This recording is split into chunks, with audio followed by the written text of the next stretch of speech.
Hello बच्चों, good morning. देखिए, आज जो हमारा है टॉपिक बहुत ही इम्पोर्टेंट है, क्योंकि ये पेपर में बहुत पूछा जाता है। ये विधि जो है लांग में पूछी जाती है हमेशा। हेडिंग डालेंगे आप लोग H2SO4 की संपर्क विधि।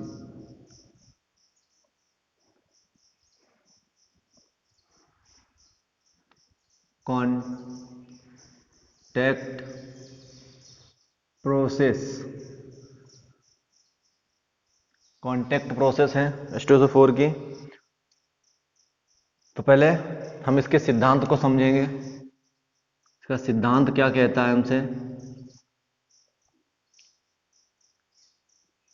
फिर हम चित्र और विधि की बात करेंगे। तो देखिए ध्यान से, सिद्धांत में कहता है कि जो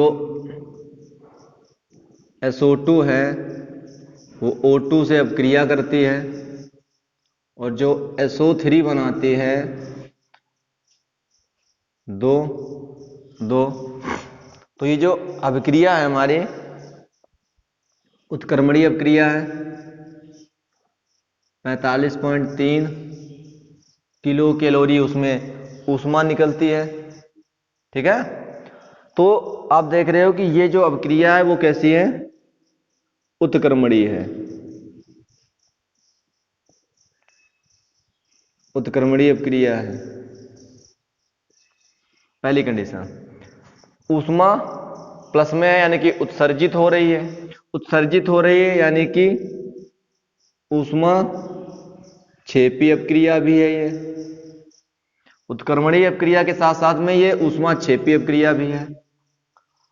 उत्क्रमणीय अपक्रिया है तो लासा तेलिए के नियम के अनुसार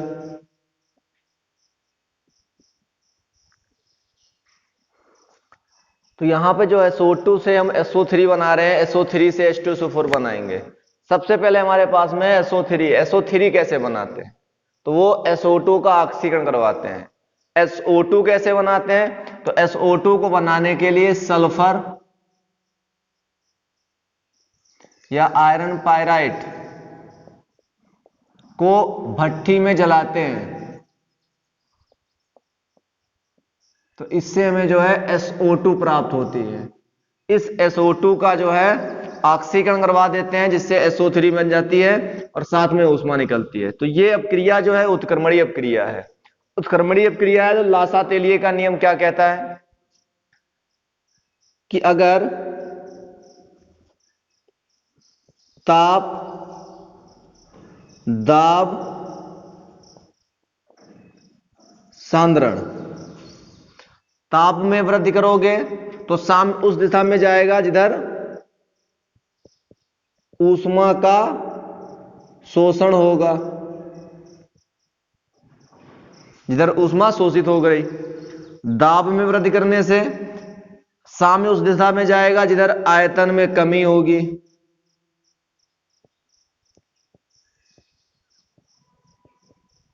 कमी होगी। सांद्रण में परिवर्तन करोगे या सांद्रण में वृद्धि करोगे तो साम्य उस दिशा में जाएगा जिधर अभिकारी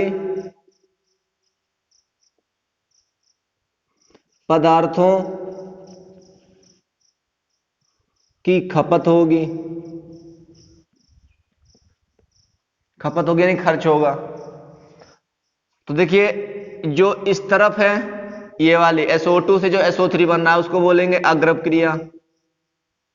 जो SO3 से ये बन रहा है, SO3 से SO2 और O2 बन रहा है, इसको बोलेंगे पश्चप क्रिया। तो पश्चप क्रिया के लिए ऊष्मा माइनस में हो जाएगी, तो पश्चप क्रिया ऊष्मा शोषी हो जाएगी। हमें केवल और केवल जो बात करनी है वो SO2 से SO3 बनाने, तो इससे हमें कोई मतलब ही नहीं यहां पे है। हमें मतलब है केवल अग्रप क्रिया से। और अग्रप क्रिया जो है हमारी वो कैसी है, ऊष्मा क्षेपी है। ऊष्मा क्षेपी है मतलब ऊष्मा निकल रही है। ऊष्मा निकल रही है।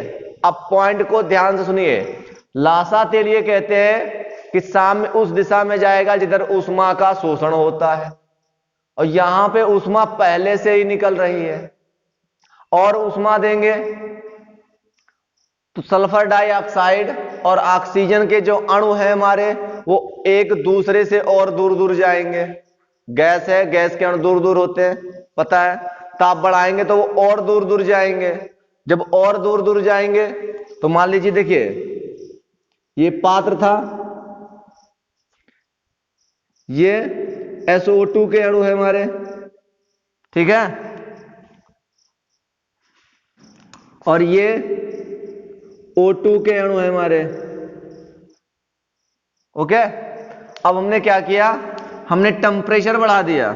जैसे ही टेम्परेचर बढ़ा दोगे आप, अणु जो ये है ऑक्सीजन और SO2 के, वो दूर दूर होने लगेंगे, ठीक है। दूर दूर होने लगेंगे तो इनके अणुओं के बीच में दूरी बढ़ेगी, दूरी बढ़ जाएगी, टक्कर कम हो जाएगी।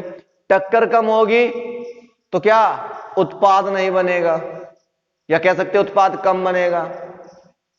पता है ना, रासायनिक बलगतिकी में कहा गया है कि अणुओं की जितनी ज्यादा टक्कर होगी, उत्पाद उतना ज्यादा बनेगा। तो यहां पर SO2 और O2 के अणु जितने ज्यादा टकराएंगे, SO3 यानी कि उत्पाद उतना ज्यादा बनेगा।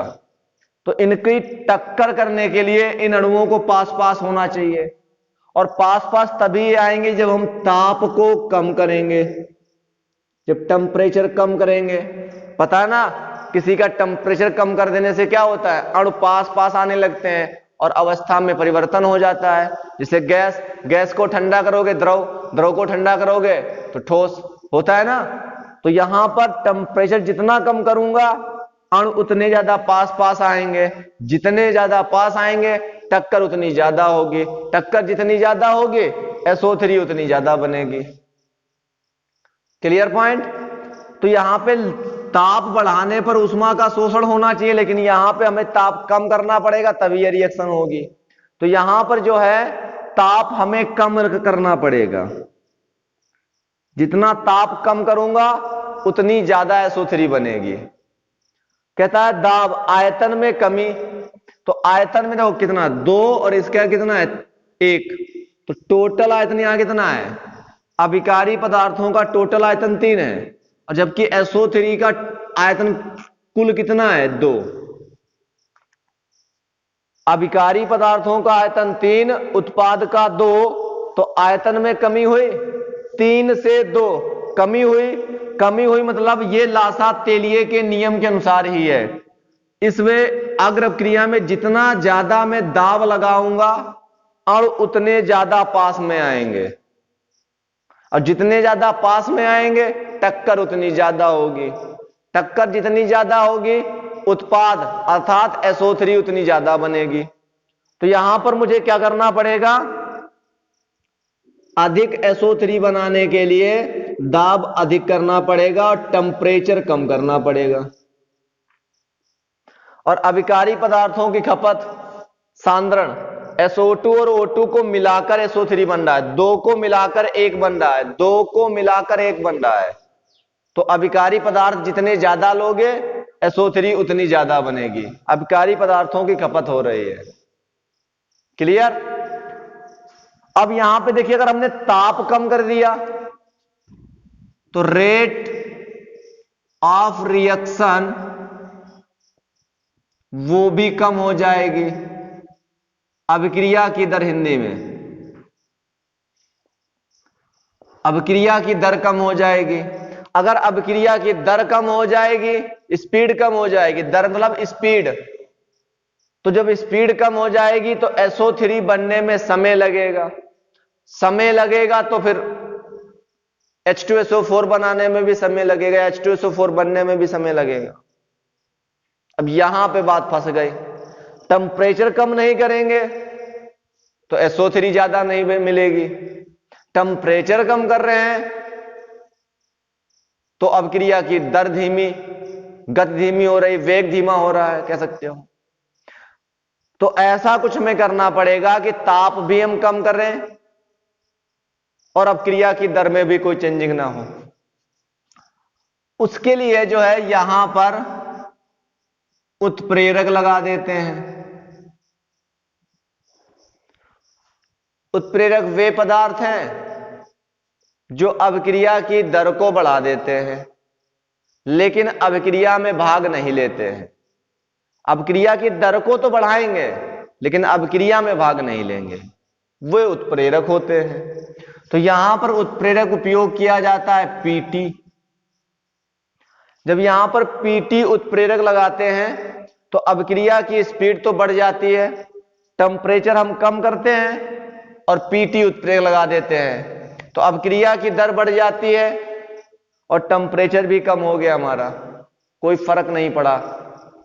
लेकिन कंडीशन यह है कि जो प्लेटिनम होती है धातु वो बहुत महंगी होती है, एक महंगी धातु है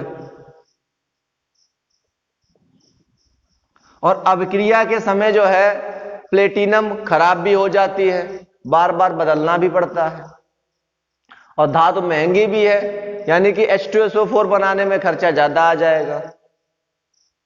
तो क्या करते हैं कि उत्प्रेरक के रूप में V2O5 वेनेडियम पेंटाऑक्साइड का उपयोग करते हैं।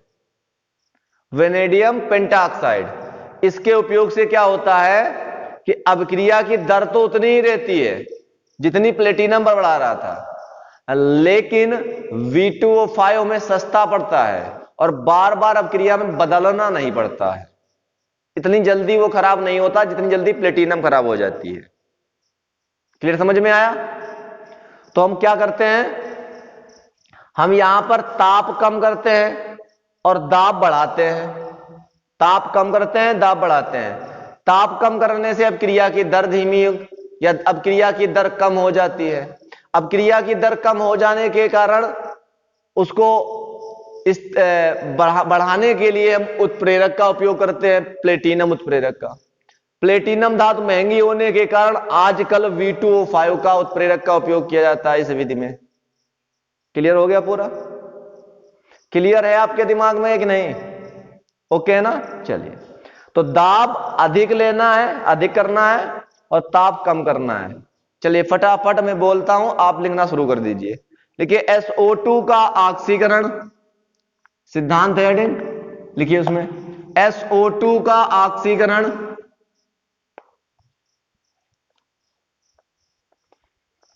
SO2 का ऑक्सीकरण निम्न उत्क्रमणीय अभिक्रिया पर आधारित है। निम्न उत्क्रमणीय अभिक्रिया पर आधारित है।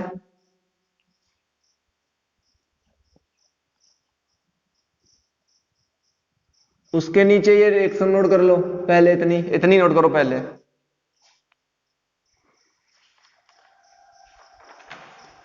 हो गया? आगे लिखिए, यह ऊष्माक्षेपी अभिक्रिया है। यह ऊष्माक्षेपी अभिक्रिया है और आयतन में कमी के साथ हो रही है, और आयतन में कमी के साथ होती है, ऐसे लिख लो। इसलिए लासा-तेलिए के नियम के अनुसार, इसलिए लासा-तेलिए के नियम के अनुसार कम ताप व अधिक दाब पर, इसलिए लासा-तेलिए के नियम के अनुसार कम ताप एवं अधिक दाब पर अधिक SO3 बनेगी, अधिक SO3 बनेगी, परंतु ताप कम करने से, परंतु ताप कम करने से अभिक्रिया की दर मंद हो जाती है या मंद पड़ जाती है।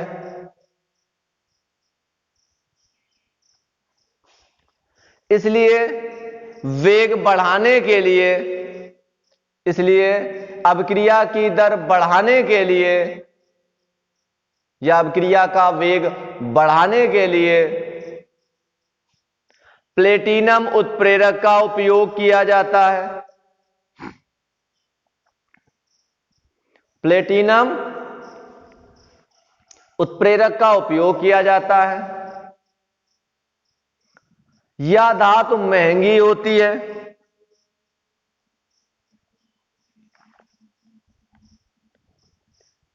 और अभिक्रिया में खराब हो जाती है, और अभिक्रिया में खराब हो जाती है। इसलिए इन दिनों वेनेडियम पेंटाऑक्साइड V2O5 का उपयोग किया जाता है नई लाइन से। अतः SO2 का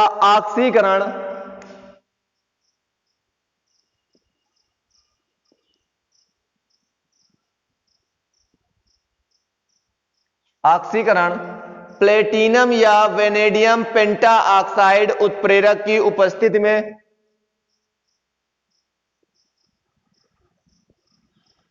उपस्थिति में 670 से 720 केल्विन ताप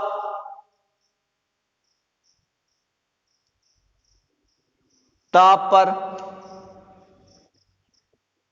एवं 1.5 से 1.7 ATM दाब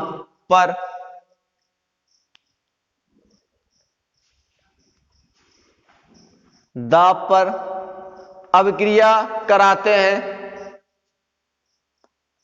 कराते हैं, जिससे अधिक SO3 प्राप्त होती है।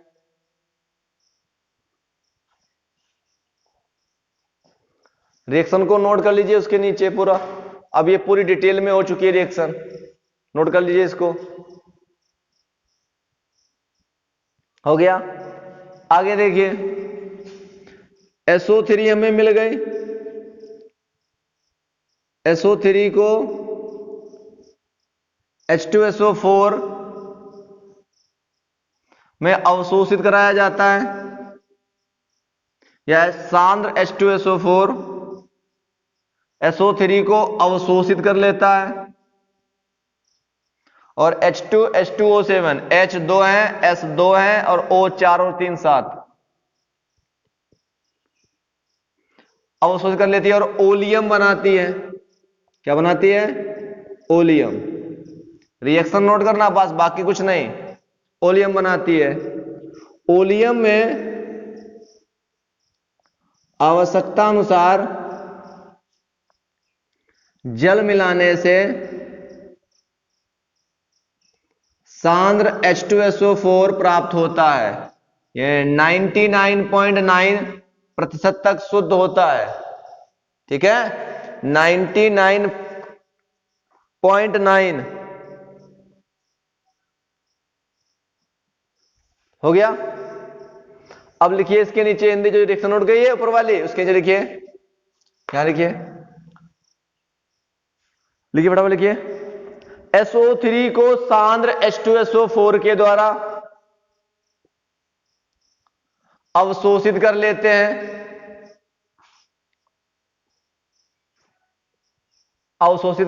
हैं, जिससे ओलियम प्राप्त होता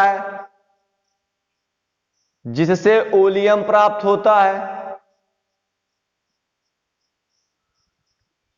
ओलियम में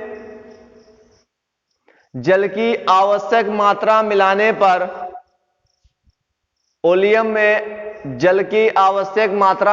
पर सांद्र H2SO4 प्राप्त होता है। दोनों रिएक्शन नोट कर लीजिए उसके नीचे फटाफट। धन्यवाद।